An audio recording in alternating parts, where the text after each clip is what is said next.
တင်ပန်းညံထဲမှာလမ်းလျှောက်ရင်ပရက်စိတ်အုပ်စုနှစ်ခုရန်ဖြစ်နေတာကိုမြင်ဘူးလားတကယ်တော့သူတို့ဟာရိုးရိုးရှင်းရှင်းလေးတွေမဟုတ်ကြပါဘူး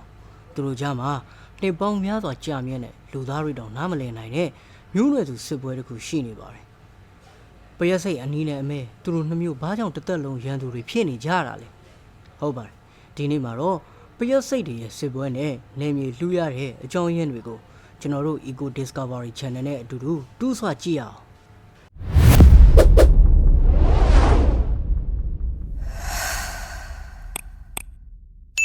်ပရက်စိတ်တွေအတွက်တော့အစားအစာနဲ့နေတာဟာအသက်ပါပဲပရက်စိတ်အနီးအထူးသဖြင့် Fire Ant လို့ခေါ်တဲ့ပရက်စိတ်တွေဟာနေမြေချဲ့ထွင်ရမှာအလွန်ကျူးကျော်လုံးစိတ်များပါတယ်အမဲရောင်ပရက်စိတ်တွေကတော့နေမြေကိုခုခံကာကွယ်ရတာကိုပိုသဘောကျကြပါတယ်သူတို့နှမျိုးတွေ့ရင်တန်တမန်ရေးဆိုတာမရှိကြပါဘူးရှိတာကစစ်ပွဲတစ်ခုပါပဲသူတို့စစ်တိုက်တဲ့အခါလက်နက်တွေသုံးကြပါတယ်သူတို့ခန္ဓာကိုယ်ကနေဖီရိုမုန်းလို့ခေါ်တဲ့ဓာတုရနံ့တွေကိုထုတ်လုပ်ပြီးစစ်တပ်ကိုစူးစီးတယ်ပရက်စိတ်အနီတွေဟာအဆိပ်တွေ formic acid တွေကိုအသုံးပြုပြီးအမဲတွေကိုအနိုင်ယူဖို့ကြိုးစားလေးရှိပါတယ်ဒါဟာတကယ်ကိုရှုပ်ထွေးတဲ့စစ်ဗျူဟာတွေပါပဲစစ်ပွဲအတွင်းမှာပရက်စိတ်တကောင်ချင်းစီရဲ့အသက်ဟာအရေးမကြီးပါဘူးအရေးကြီးတာကကိုလိုနီတစ်ခုလုံးရဲ့အသက်ရှင်သန်ရေးပါစစ်ပွဲမှာဒဏ်ရာရတဲ့အခါသူတို့ဟာကိုယ့်အသက်ကိုစွန့်ပြီးရန်သူကိုဆွဲခေါ်သွားတတ်ပါတယ်သူတို့ရဲ့ဒီလိုမျိုးစီးလုံးမှုကကျွန်တော်တို့လူသားတွေအတွက်တော့အံ့ဩစရာသင်ခန်းစာတစ်ခုပါပဲသူတို့ရဲ့ဒီစစ်ပွဲတွေဟာကြည်ရတာရက်ဆက်တယ်လို့ထင်ရပါမယ်တဘာဝတရားနဲ့ပြန်တိုင်းတာကြည့်ရင်ဂေဟစနစ်ကိုထိန်းညှိပေးနေတဲ့လုပ်ငန်းစဉ်တစ်ခုဖြစ်ပါတယ်ပရက်စိတ်တွေဒါမရှိရင်မြေစီလာတွေပြည့်စည်ပြီးတဘာဝတရားရဲ့ဆက်ရန်တရားကြီးကလည်းရပ်တန့်သွားမှာပါဒါကြောင့်ဒါတွေကိုတစ်ခုချင်းစီလေ့လာကြည့်ကြရအောင်ပရက်စိတ်တွေဘာကြောင့်စစ်ဖြစ်ရတာလဲပရက်စိတ်အုပ်စုတစ်ခုစီမှာသူတို့ရဲ့အစာရှာဖွေတဲ့နေရာနဲ့အတိုက်တီနေရာကိုသူတို့တွေရဲ့ပိုင်တဲ့အဖြစ်သတ်မှတ်ထားကြပါတယ်အခြားအုပ်စုတစ်ခုကဒါမှမဟုတ်အခြားမျိုးတွေမတူတဲ့ပရက်စိတ်တစ်ကောင်ကအဲ့ဒီနယ်မြေတွေကိုရောက်လာခဲ့ရင်သူတို့ရဲ့အတိုက်နဲ့အစားအစာကိုကာကွယ်ဖို့အတွက်ချက်ချင်းတိုက်ခိုက်ကြပါတယ်ဘာကြောင့်လဲဆိုတော့ပရက်စိတ်တွေမှာကင်းထောက်ရှိကြလို့ပါဒီကိုရောက်လာတဲ့ပရက်စိတ်ကလမ်းမလာတာလားကင်းထောက်လာတာလားဆိုပြီးမခွဲခြားပါဘူးသူဟာသူဘာကြောင့်ပဲလာမျိုးရိုးမတူတဲ့နေမြေတွေရောက်လာပြီဆိုရင်ချက်ချင်းတိုက်ခိုက်တာကိုခံရပါတယ်ဒီလိုကြောင့်ပရက်စိတ်တွေဟာစစ်ပွဲတွေများကြပါတယ်နောက်တစ်ချက်အနေနဲ့ကတော့အစာရှားပါးနေတဲ့အချိန်မှာတိုက်ခိုက်တတ်ပါတယ်ဘာကြောင့်လဲဆိုတော့အုပ်စုနှစ်စုစလုံးကအစာအရင်းမြစ်တစ်ခုတည်းကိုတပြိုင်တည်းတွေ့သွားရင်အဲ့ဒီအစာတွေပြင်းထန်စွာတိုက်ခိုက်လေရှိကြပါတယ်ဒါရင်မကသေးပါဘူးသူတို့စစ်ဖြစ်ရတဲ့နောက်တစ်ချက်ကတော့မျိုးရိုးဗီဇဆိုင်ရာရန်လိုမှုတွေကြောင့်ပရက်စိတ်တိုင်းမှာဒီကောင်ကမိမိအုပ်စုကဟုံးမဟုတ်ထိစေတဲ့ကက်တီကူလာဟိုက်ဒရိုကာဗွန်လို့ခေါ်တဲ့ဓာတုအမှတ်အသားတွေရှိကြပါတယ်အနီနဲ့အနက်ကမျိုးစိတ်ချင်းကွဲပြားတာကြောင့်ဓာတုအမှတ်အသားတွေကလည်းမတူညီကြပါဘူးဒါကြောင့်တစ်ဖက်နဲ့တစ်ဖက်ကိုရန်သူဟုချက်ချင်းခွဲခြားတတ်မှတ်ပေးလိုက်ပါတယ်ဒီအကြောင်းအရာကလည်းသူတို့စစ်ဖြစ်ရတဲ့အကြောင်းတွေတဲကတစ်ခုပါပဲဒီအကြောင်းအရာတွေတဲကတကြောင်ကြောင်သူတို့စစ်ဖြစ်ခဲ့ရင်တော့သူတို့တွေစစ်ပွဲကိုဘယ်လိုတိုက်ကြလဲဆိုတာကျွန်တော်တို့ဆက်လက်လေ့လာကြည့်အောင်ဘရက်စိတ်တွေရဲ့တိုက်ပွဲကရုပ်ရှင်တွေတဲကအတိုင်းပဲအလန်းစားစစ်ဗျူဟာတွေတပ်ဖွဲ့ဝင်အမျိုးမျိုးနဲ့အစစ်မြင့်ဓာတုနည်းပညာတွေကိုပါအသုံးပြုပြီးတိုက်ခိုက်ကြလိမ့်ရှိပါတယ်သူတို့စစ်ပွဲပုံစံကိုအခုပုံစံအတိုင်းအသေးစိတ်ခွဲခြားလေ့လာကြည့်နိုင်ပါတယ်အစစ်မြင့်ဆက်သွယ်ရေးစနစ်ပရက်စိတ်တွေမှာအတန်မရှိပေမဲ့သူတို့ရဲ့ဓာတုဘာသာစကားကစစ်တိုက်ရမှာအဓိကကြပါတယ်ပထမဆုံးစတွေ့တဲ့ပရက်စိတ်ကရန်သူကိုတက်ဖြတ်ဖို့ဒါမှမဟုတ်ကြိုက်ခဲဖို့အတွက်အထူးအနှံ့တစ်မျိုးဖြစ်တဲ့အလမ်ဖီရိုမုန်းကိုထုတ်လွှတ်လိုက်ပါတယ်အဲ့ဒီအနှံ့ကအနီးနားမှာရှိတဲ့အခြားမျိုးတူပရက်စိတ်တွေကိုစစ်ဖြစ်နေပြီးအကူအညီပေးကြလို့ချက်ချင်းခေါ်ယူလိုက်တယ်လို့ပါပဲအဲ့လိုနဲ့အနီးနားမှာရှိတဲ့အခြားမျိုးနွယ်တူပရက်စိတ်တွေကသူတို့ရဲ့အနီးနားမှာရှိတဲ့ပရက်စိတ်တွေရဲ့ခန္ဓာကိုယ်ကထွက်လာတဲ့ကက်တီကိုလာဟိုက်ဒရိုကာဗွန်အနံ့တွေကိုအချင်းချင်းအမြန်စစ်ဆေးကြပါတယ်အနံ့မတူရင်ရန်သူလို့သတ်မှတ်ပြီးချက်ချင်းတိုက်ခိုက်မှုစတင်ပါတော့တယ်နံပါတ်နဲ့တိုက်ခိုက်ရေးဗျူဟာများပရက်စိတ်အနီး Fire Ant တွေရဲ့အထူးကျွမ်းကျင်တဲ့နည်းဗျူဟာတစ်ခုကတော့ဝိုင်းပတ်တက်ခိုက်ခြင်းဖြစ်ပါတယ်ရန်သူပရက်စိတ်တစ်ကောင်ကိုတွေ့ရင်ရန်သူရဲ့ခြေထောက်နဲ့အစစ်တွေကိုပရက်စိတ်9ကောင်ကနေပြီးတော့10ကောင်ခန့်အထိဒီပြိုင်နဲ့ကိုက်ဆွဲထားလိုက်ကြပါတယ်တစ်ဖက်ကပရက်စိတ်ကိုမလှုပ်ရှားနိုင်အောင်လုပ်ပြီးမှအသေးတက်ပြီးတိုက်ခိုက်တဲ့သဘောမျိုးပါနောက်တစ်ခုကအစိမ့်နဲ့တိုက်ခိုက်ခြင်းဖြစ်ပါတယ်ပရက်စိတ်အနီးတွေရဲ့ တင်ပစုံပိုင်းမှာရှိတဲ့စူးတံကိုအသုံးပြုပြီးရန်သူရဲ့ခန္ဓာကိုယ်အတွင်းကိုအစိတ်ထိုးသွင်းပြီးတိုက်ခိုက်တဲ့ view ပါအဲ့ဒီရဲ့အစိတ်ကရန်သူရဲ့အာယုံကြောစနစ်ကိုပျက်စီးစေပြီးလေဖြတ်တယ်လို့ဖြစ်သွားစေပါတယ်နောက်တစ်ချက်ကတော့ acid ပတ်ဖြန်းခြင်းဖြစ်ပါတယ်ပယက်စိတ်အနက်အချို့မှာ formic acid နဲ့ရန်သူကိုဖြန်းပြီးတော့တိုက်ခိုက်တတ်တဲ့ view ရှိပါတယ်အဲ့ဒီ acid ကရန်သူရဲ့အသက်ရှူလမ်းကြောင်းကိုပိတ်ဆို့စေပြီးမွန်းကျက်တေဆုံးစေပါတယ်နံပါတ်3စစ်မြေပြင်ရဲ့အဆင့်များအဲ့ဒီလိုကင်းတော်ပယက်စိတ်တွေကတကောင်ချင်းစီစီးချင်းတို့တိုက်ခိုက်နေကြရင်းနဲ့ပဲတစ်ဖက်အင်အားကိုလည်းတိုင်းလာကြပါတယ်အင်အားမလုံလောက်ပါကလည်းပုံမူကြီးမားတဲ့တပ်ဖွဲ့တွေကိုအတိုက်မှာလှမ်းခေါ်တတ်ကြပါတယ်အဲ့ဒီအချိန်မှာတိုက်ပွဲကစက္ကန့်ပိုင်းအတွင်းမှာပဲအလုံးရင်ဖြစ်လာပါတော့တယ်အဲ့ဒီလိုစစ်ပွဲကြီးစတင်လိုက်တာနဲ့သူတို့ဘယ်လိုစစ်တပ်မျိုးကိုတုံးပြီးစစ်ပွဲတွေဖြစ်ကြလဲဆိုတာကိုဆက်လက်လေ့လာကြည့်ရအောင်ပယက်စိတ်တွေရဲ့စစ်ပွဲက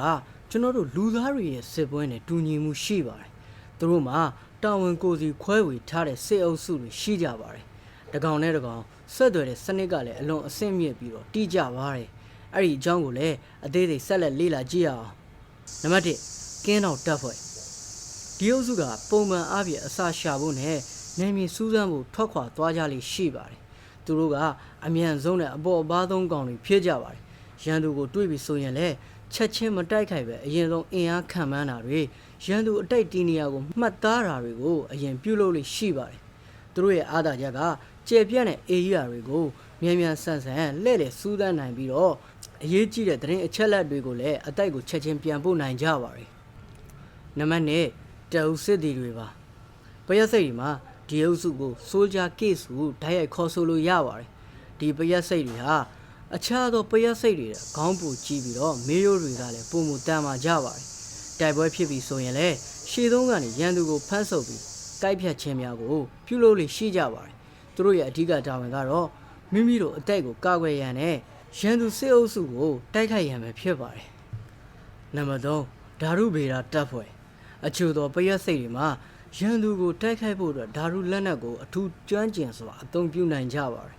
ရန်သူရဲ့မျက်လုံးအသက်ရှူပေါက်ဒါမှမဟုတ်ရင်အစစ်များကိုပြစ်မှတ်ထားပြီးအစစ်ပတ်ဖြန်းခြင်းနဲ့ဒါမှမဟုတ်ဘူးဆိုရင်အစိတ်ထိုးသွင်းခြင်းတွေကိုပြုလုပ်ကြလိမ့်ရှိပါတယ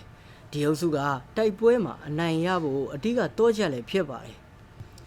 နံပါတ်4ပံ့ပိုးကူညီရေးနဲ့တည်ယူပို့ဆောင်ရေးတပ်ပယက်စိတ်စစ်ပွဲတွေမှာတိုက်ခိုက်တဲ့သူတွေတင်တာမကပဲနောက်ွယ်ကနေပံ့ပိုးပေးတဲ့သူတွေလည်းရှိပါတယ်တိုက်ပွဲအတွင်းမှာထိခိုက်ဒဏ်ရာရသူတွေကိုပြန်လည်တည်ဆောင်ခြင်းအတိုက်ကိုပြန်လည်ပြင်ဆင်ခြင်းနဲ့ဒါမှမဟုတ်အောင်ပွဲရတဲ့နောက်မှာတိမ့်ပိုက်ရရှိတဲ့အစာတွေကိ